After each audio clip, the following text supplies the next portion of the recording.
Okay, fantastic. So for our fireside chat, our next one is entitled EdTech Renaissance, Examining the Surge in Investment and Its Impact on Educational Innovation.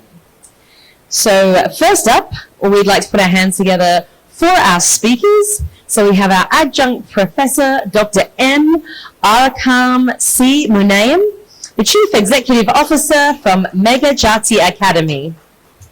Then we have Eric Bolinder, CEO and founder of Click Data AB, and Paul Bakanu, Global Channel Marketing Manager for Instructure. Please go ahead. Hi, thank you. Good evening.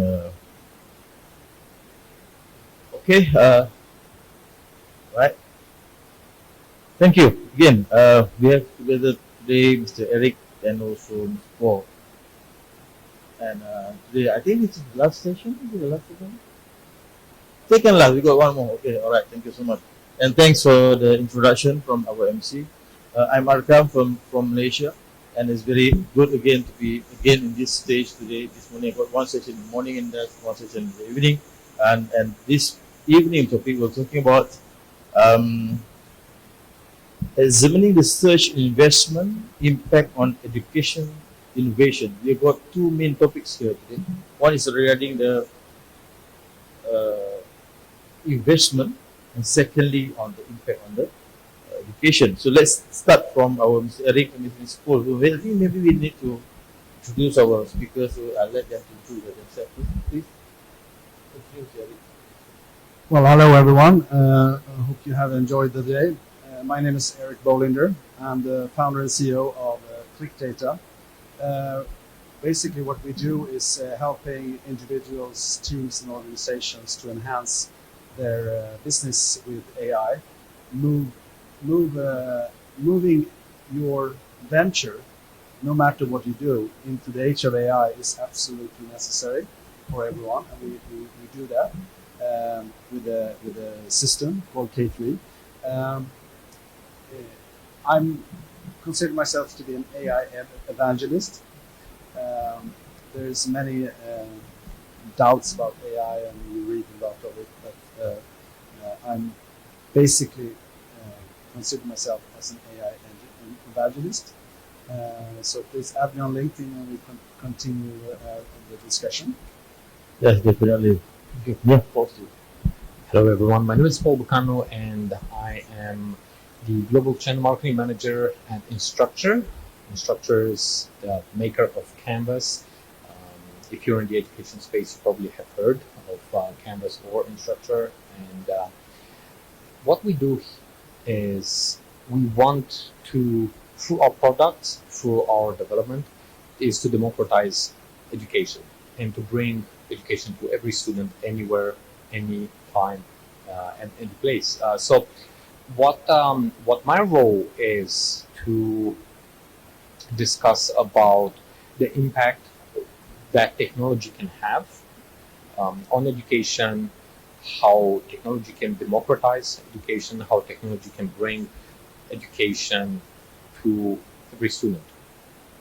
Thank you, Paul. So, Paul, you are working on infrastructure, education, infrastructure, instructor. Oh, sorry, instructor. And Eric is talking about AI evangelists. Yeah, we do have AI products, yes. Yeah, okay. And I used to work for an AI company before, so yeah. All right, that's good. That's good. Okay, first of all, let's to start on this kind of investment. We talk about investment in education is very important because it will differentiate the level of ability that we can reach to what level of infrastructure that we can get from investment. So, is there any sample of kind of investment that may be available from your country? Because I'm talking about my country, for example, in Malaysia, we have few funds to be captured according to the investment while we're talking about the education. So, based on your experience, is there anything that we can talk about it in investment? Well, the EdTech sector, which I represent, and the learning management systems has proven to be very good investments for companies who invest in them as clients, because the productivity gains is there, proven. Learning management system has been very a healthy business, growing with a rate of 15 to 80% a year for a long time, before there were any talks of AI. That has caused the investors to look at these markets. In my view, there hasn't been a player who has been revolutionized the business so far. There are, of course, many major players, but I would consider this as the Nokia moment. There were a lot of there were a lot of Nokia 3310s. Nokia sold 80 million units in 2006, 2005, and then something new came that we all are using one way or another. And we are exactly in the same position in the learning management system markets. We are a player in this market, even though we're very small. We are aiming to be disruptive in this game, because there will be a super change in education, and we all feel it, and we all are afraid of it. In the last panel, I don't know, the person who was sitting here said stay away from AI as long as possible, and he's right in the sense that we shouldn't enforce kids too early to technology. One example is you see a lot of parents giving iPhones as in the trolleys. It's like giving, in my view, it's like giving them cigarettes, because there will be so much evidence that this is bad coming up. So in that sense, we are in 1963 when the first cancer reports came that it was bad to have cigarettes. I'm a little bit away from the subject. Coming back to the investment, the interest from funds and from institutions in learning management system has been there due to the fact that it's a very good, growing, wealthy business. With AI, it's also interesting because the player who is coming along and get this huge iPhone-ish moment will be huge. If you look at internet, we all here, all of us, use internet on hourly basis in our lives. If there's an exceptions, good for you, but most of us use internet on an hourly basis. And for the last 30 years, we have increasingly done so. In the AI world, we are in the 1996 world.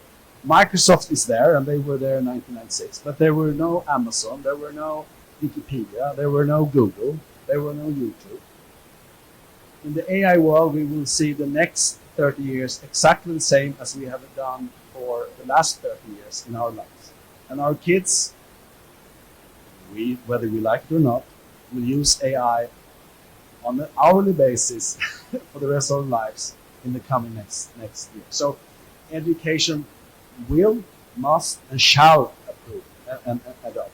And this is, from the investment point of view, very interesting from the investor side. So they're joining into a sound business. Of course, there's a tons of learning management systems out there, but there has not been a major shift like Facebook did for social media, like Google did for search, etc.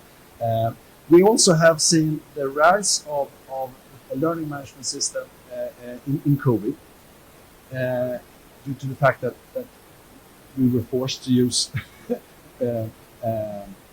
offline training or online training and not on-site training. Now we have shifted a little bit, so that growing curve went like this, and then it went back steady up. Now we're seeing hybrid solutions. But AI will have the most dramatic implications due to the fact that now we're giving students much more power than we ever have done. So in my view, as an AI evangelist and as an AI positive, futuristic person. I'm a future nostalgic. I think of the future like the nostalgic. It's going to be so much better. We see this AI tool will shift. So we must do, as the gentleman said in the previous discussion, turn teachers into coaches. So I repeat what he said: turn teachers into coaches, because the power of learning is there. And if we use AI in the classroom, when there are several good examples of this, at the age that they can use the technology, not too early because they have to have all the other skills and so forth, as discussed in the previous panel debate. This will totally revolutionize the education. But as everything, technology goes very fast and social change is slower. And the most slow change business I know, and I've been working on it for 35 years, is education. So innovation in that sense, we talk about AI is one of the game changer in education, and LMS is actually was there somewhere. I think maybe 10, 15 years ago, so available the LMS. Where now LMS meet AI, something innovative towards that. We're trying to be innovative. If we are the innovation force, other has to decide. But I think many of the players in this business needs to think like we do, and are doing this, right? Right. Oh, maybe I need to add. Oh yeah, please continue. Yeah. So when it comes to disruptive technologies, if you look at the way that the IT business as a whole, which, believe it or not, or some people don't think that LMS is part of, but it is actually. We had IoT, we had big data, we had cloud, now we have AI. So when you look into businesses, they need to adapt, they need to cut through the fog, through the marketing slang a lot of times, and make the right decisions, make the ethical and the intelligent decisions that will actually benefit them as customers. And that's why even at Instructure we have adopted AI, but we wanted to make sure that it's in an ethical, productive, and helpful way for both the educators as well as the students. And when it comes to investment into LMS, yes, we had the pandemic, everyone freaked out. We had to have the business continuity, we had to have the social continuity, the education continuity for all of our students. I live in Australia, we had 700 days of lockdown in Victoria, the state. Yeah, 700 days. Can you imagine that? Some people said we had two pandemics, one of COVID, one of depression. So we were forced to adopt it, and we were forced to adopt other technologies, including LMS, work from home, Zoom. Now, I think it will be detrimental if we're not going to continue riding that wave. I think it's going to be detrimental if we're going to be forcing going back to the old ways, because we can't. Especially when it comes to AI, like the gentleman said earlier, we have to be very careful about AI. And we shouldn't trust it because it could something bad could happen. No, I think we should embrace AI. I think we should teach, and us in as technology companies as well as educational institutions, we need to embrace AI because it's the next big thing. Maybe I'm showing my age in here, but I remember I used to use Google for the first time to my assignments. Yeah. But my teachers never accepted my references. They were like, Google? you need to go to the library, pick up a physical book, conspect out of that book in order to finish your assignment. Even though it would take me about a week or two to actually do it, that I could do in maybe 3 to 4 hours. Yeah. Right? So we are again at the cusp of the next revolution in technology. We need to embrace it, but we need to embrace it in an ethical and productive way. And we don't really understand the implications yet. We can grasp it intellectually, but we have not, as a society, understood it at all. A few of us understand a little bit more than others, but as a society, we can't see ourselves 30 years from now, even though we can project how we saw each other from 1993 when World Wide Web saw light, and 30 years ahead where we are now. We can look back, but I urge everyone to imagine and we can see to that. embrace. And my advice to everyone is learn about AI 50 minutes a day. And if you don't have 50 minutes a day, at least 50 minutes a week. You need to Yeah, still- and there's videos on that, what have happened in the AI world, or whatever. Whatever you are interested in the fields, go to YouTube and educate yourself 50 minutes a day or 50 minutes a week, so you at least understand and start embracing the technology, and not just go to ChatGPT. Or use it yourself, or talk to someone that knows about it. We're out there. You can talk to us right now, or I'm sure all of us have friends, have family members that either work in the field that have been using AI for a long time. I'm in marketing, and I'm using ChatGPT all the time. I'm using a lot of other AI tools. And just as an example of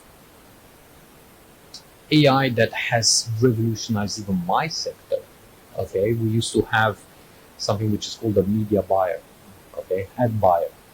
That was a very well-paid job. Google came in, overnight disappeared. So it's not only that we are looking at AI as, you know, all the big fluffy words, digital transformation, the next big thing, but it's actually going to impact you. It's going to impact your students, because one of the biggest mistakes that we can do is, like you said, not think forward enough, think that it's not going to impact us, and we're going to be hit in the face, just like those people that lost their jobs overnight. So, as an educator, definitely learn more about AI. That will be my personal recommendation. Embrace AI and see how working together with the students, some of them may be even smarter than you when it comes to using AI, as we've all learned. Right?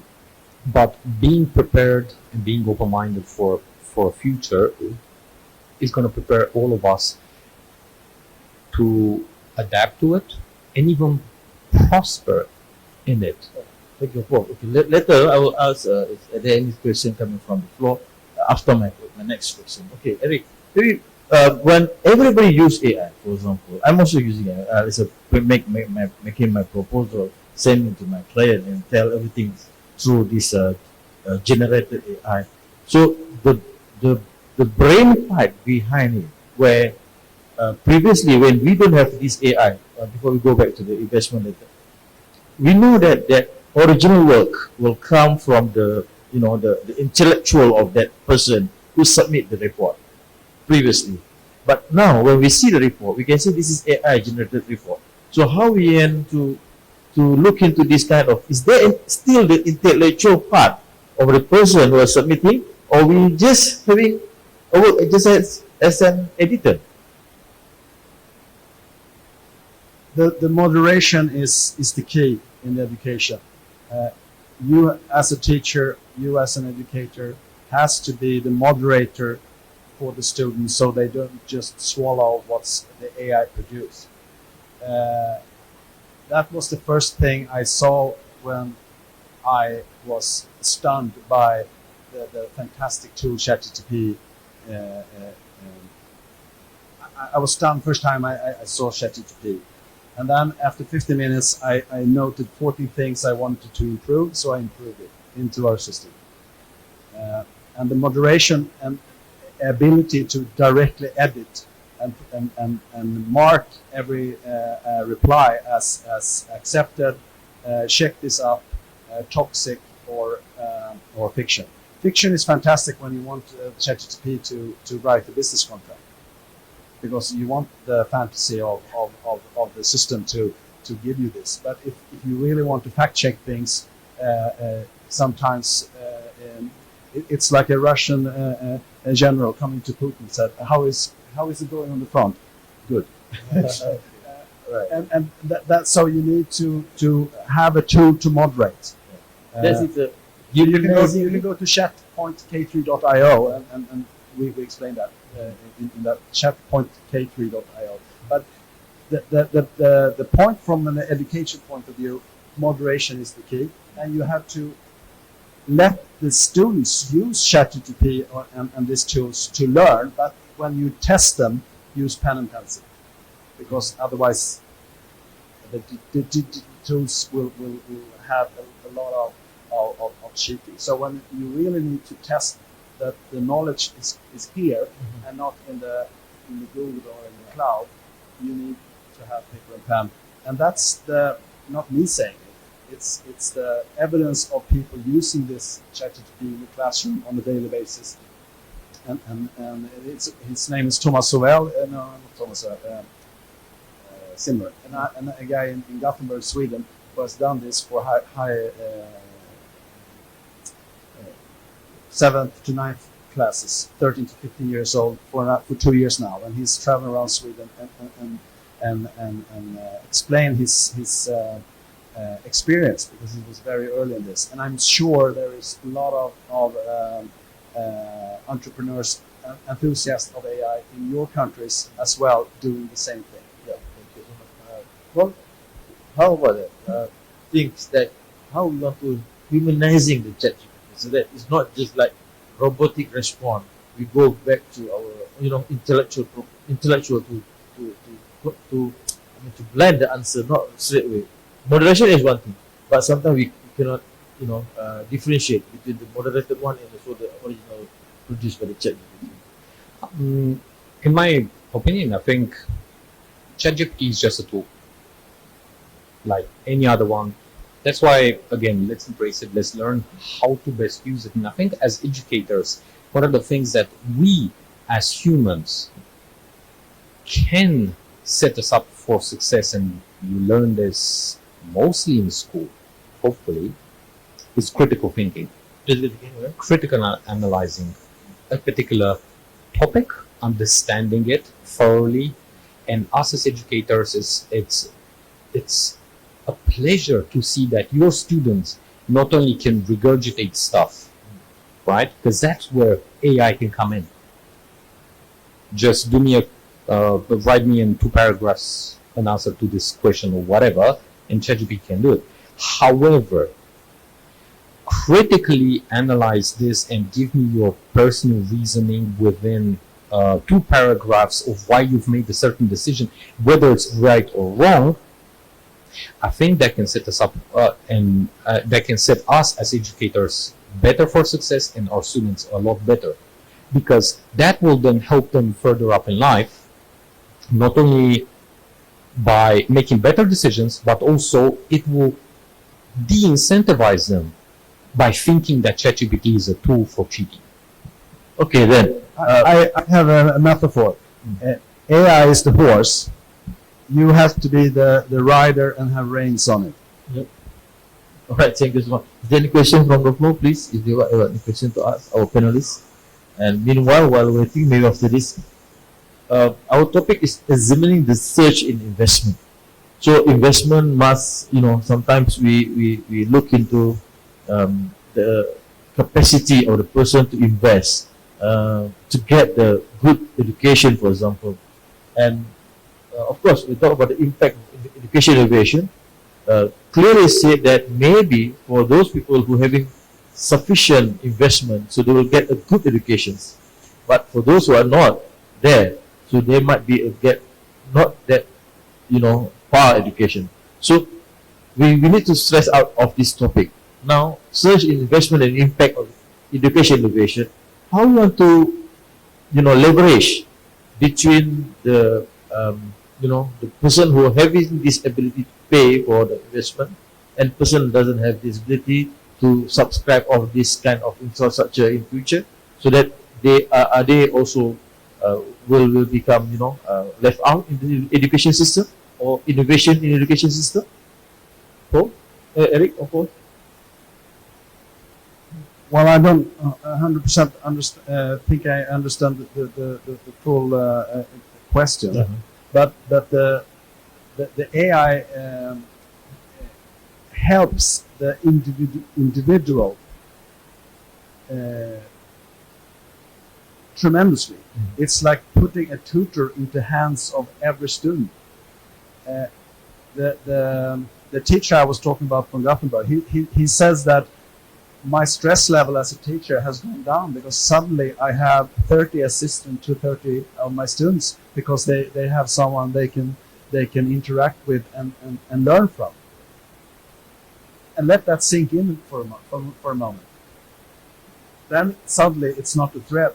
It's a super helpful tool for teachers. And once the teacher as a community understand this, the resistance will not maybe switch 180 degrees, but it will change, and there will be so many examples of good use of AI in schools. And now we are celebrating this week the 2-year anniversary of ChatGPT, who was released on November 30th, 2022, right? So I'm sure a year ago, your opinion here was different from what it is today, and you constantly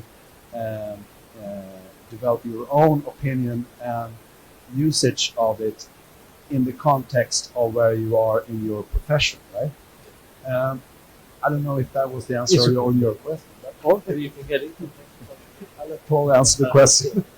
I think something that we're really passionate, for example, at Canvas, like I mentioned earlier, is to bring education to every student around the world. And that, I think, is the most important role of technology, is to empower the students, to bring them the technology.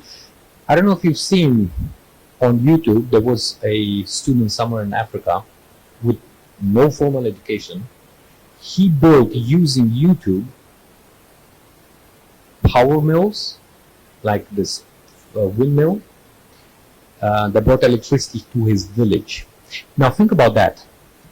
What if we all come together and we use technology such as an LMS, such as platforms, online platforms? Because I'll tell you another thing. For example, in India, right? In the Western world, we started off landlines and we installed the technology, and it was such a pain to install all of the cabling and infrastructure. India and other countries, mobile phones, instant communication, instant access to the internet, instant access to the world knowledge. So if we take a step back, us as technology providers is to enhance that, to bring the power of education. And mind you, some of these countries, they have the youngest population, and the growth of population of planet Earth is actually happening in these countries. Why are we wasting all of this potential when we can actually use technology to bring every student up to speed? That is a fantastic thing when you have leverage out the borders, the boundaries, the borders to higher education and to information. So internet has revolutionized our access to information. But in many countries in Africa, they still have the mentality of being behind the West. But on the technical side, they're not. Since the internet penetration has gone up tremendously, and the young generation use the phone all the time, etc., etc. It's a mindset only right now. It's not the technology, as you so elegantly spoke about when the technology was there. We see so much productivity in countries like Nigeria, in countries in Egypt, where I have my team since 12 years, and in many other countries that you wouldn't heard of when I was in school, that was in the near of being technology advanced. And we remember when China started to come along and say, well, they are low people, they are not going to hurt us, and we sat there on our high horses, and now they have as Tim Cook said on Apple, if you search for in US, there might be two applicants for this high-end work, but while we go to Shanghai in China, there's hundreds and thousands with the same qualifications. So yeah, we are in a fantastic phase in human mankind when everyone has the ability to be anything due to the technology with internet and AI, and we have a fantastic, the most amazing tool ever built for education, and we should stand up and say, thanks. Of course, we should be cautious as you should hang on, wait a minute. Do we really need this? Is this good?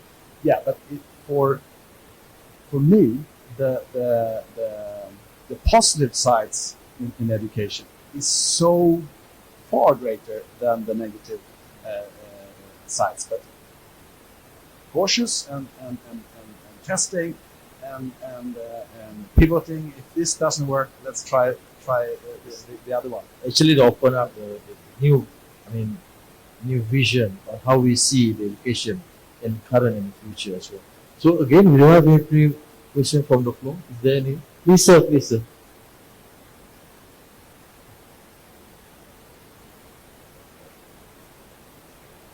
All right.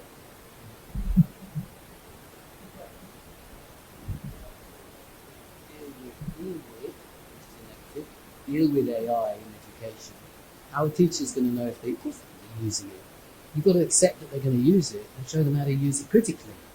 So you can build in, like you do on a doctoral viva. You don't know they've written the thesis until you meet them and you have a conversation with them and you ask open questions.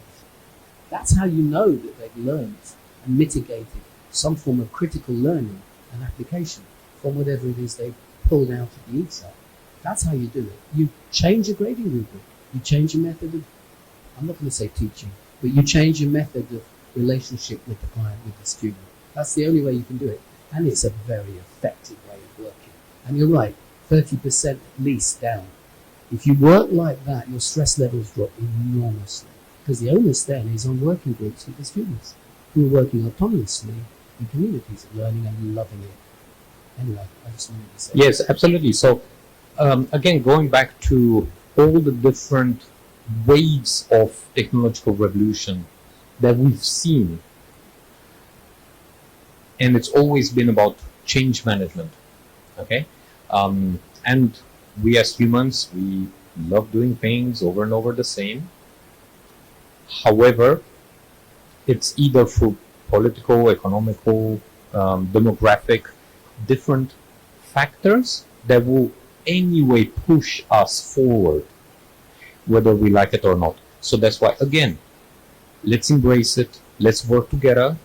And it's always been a partnership. One of the things that people forget is it's a partnership. Technology companies work with their clients, work with government organizations, and around, again, technology companies work with the government organizations that then get impacted by the customers who then talk to the government. It's not a one-way street that you have, okay, you need to implement this. No, it's a collaboration, and through collaboration, we will all grow better. One example from our company is we use AI to help both the student as well as the educator. Make it easier to create quizzes. There you go. Look at the analytics of your students and find out where that particular student is on a trajectory to, they're not grasping a particular part of the course with predictive analytics, right?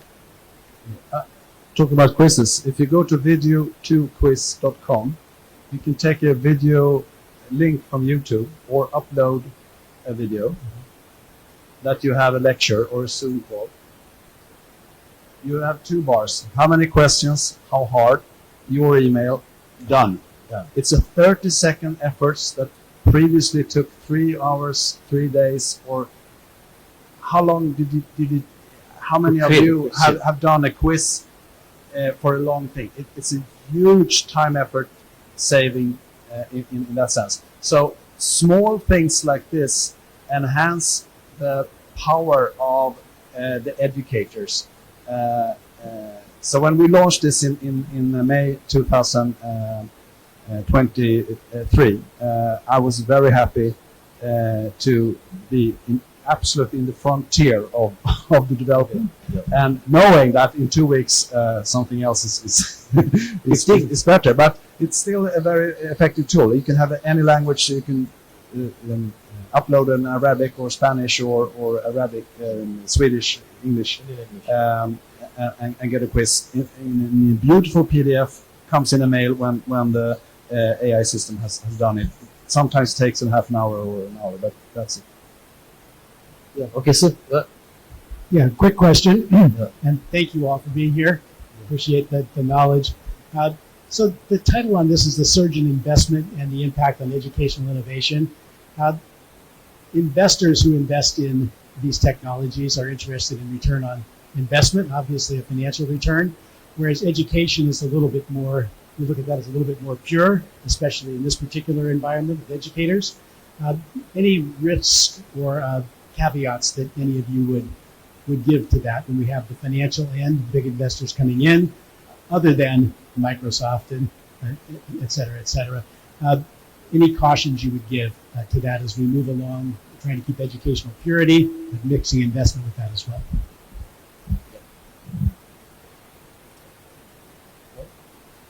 So, as any business that wants to survive, right? Whether you're an education institution, you're a technology company, or whatever you do, is ultimately the customer. If you put the customer at the forefront, it's impossible to fail. Because, like I said earlier, it's a working progress, and we're all growing together. Venture capitalists invest in technology companies because they also do their own research, knowing that their customer wants to buy this. The government obviously hates monopolies. That's why they're trying to break up Google now, right? So at the end of the day, it's a collaborative piece, and investors love making money, right? And how do they make money is to invest in companies that have the ethical standards, that they have a product that's viable, that's sellable, that is actually being able to produce the pitch deck result that they came to those venture capitalists with. So ultimately, I think it's in all of our best interests to collaborate together and to work together in whatever technology it is. Today can be AI, but BYD and Tesla already are using humanoid robots. We're already talking about full self-driving cars. So other industries are being completely reinvented. How do we as educators learn about those future challenges that our own students are going to face? wait, Was that the answer of your question? Because I had the feeling that you had some concerns about the integrity of the education sector versus the need for profit from investors. Or I really, so I don't need to answer that. That's right. Correct. Yeah. Okay. Absolutely need to be balanced. So when things getting easier for the educators, not easier, basically being helped by this kind of assistance through AI and whatnot, and the assessment that we make to our students sometimes also need to be at par, and also comes together with that kind of transforming for the nation of educations. So how we can ensure the quality of the students based on that kind of assessment, and also the approach that we made in the technology, and we expect the results coming back to us to measure it and to come out, this is the quality student, this is less quality, things like that. Is it possible? That is a very relevant and very important question. And coming back to the moderators and the coaching, this is the role of the teacher to make sure that the quality is there from the AI, and not just swallow everything that it produces, because it's a little bit tricky, you know. It goes somewhere and suddenly, what? this is not true. So you also have to know things in order to correct it. And why I choose education as my passion for the last 3 decades is because the power of teaching, to see the ahas in the students, and to see when the light goes up and when you connect the dots as coaching or teaching, is fantastic. Even though I've been starting my business with the video tutorials back in in the days where we have plastic band you put on, fast forward with mechanics. That an aha moment is, I think, what drives most of us in here to see the light when a student understands things, and when you connect yourself, and when you learn things yourself, because we learn everything on an hourly basis, due to the fact that the information is just coming into our heads in the speed of light that we use this smartphones. Well, coming back to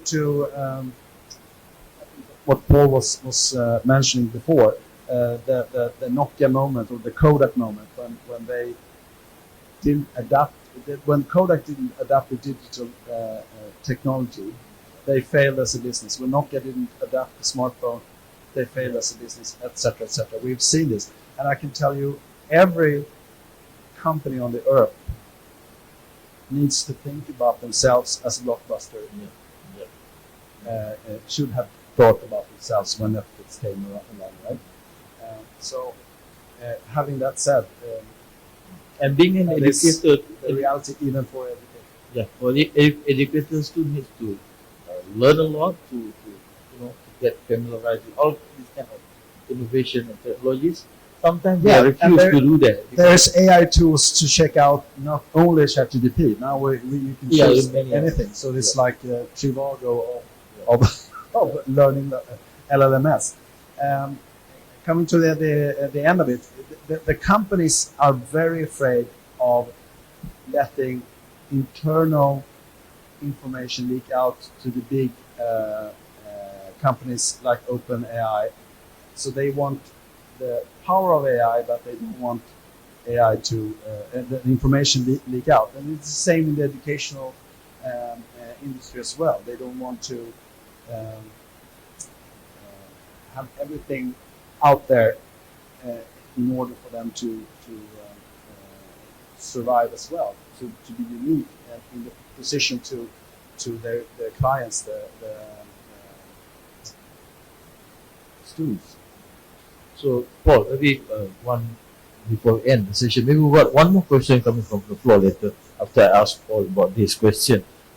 Investment again needs to come together with capital. We talk about money, and that's always become as challenges to either a country or person to get a good education. So how we can overcome this? Is there any possibility that our education system needs to have this cost as well?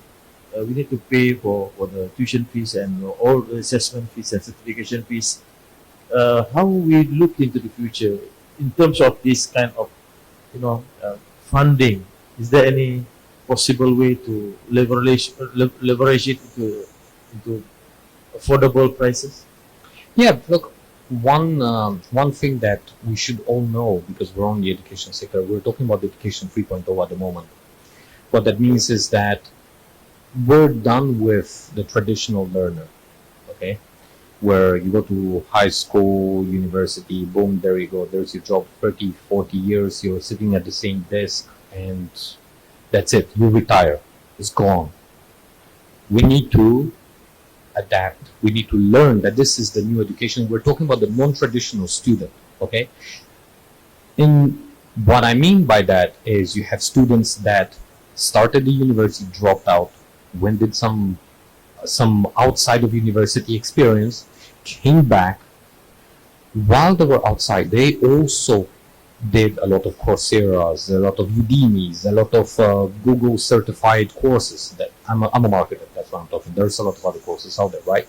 So then they probably got their bachelor's degree, or you have others, such as, look, professional education, such as doctors. Every year they need to participate in a certain number of seminars, read books and other material, or complete short courses in order to even keep their qualification.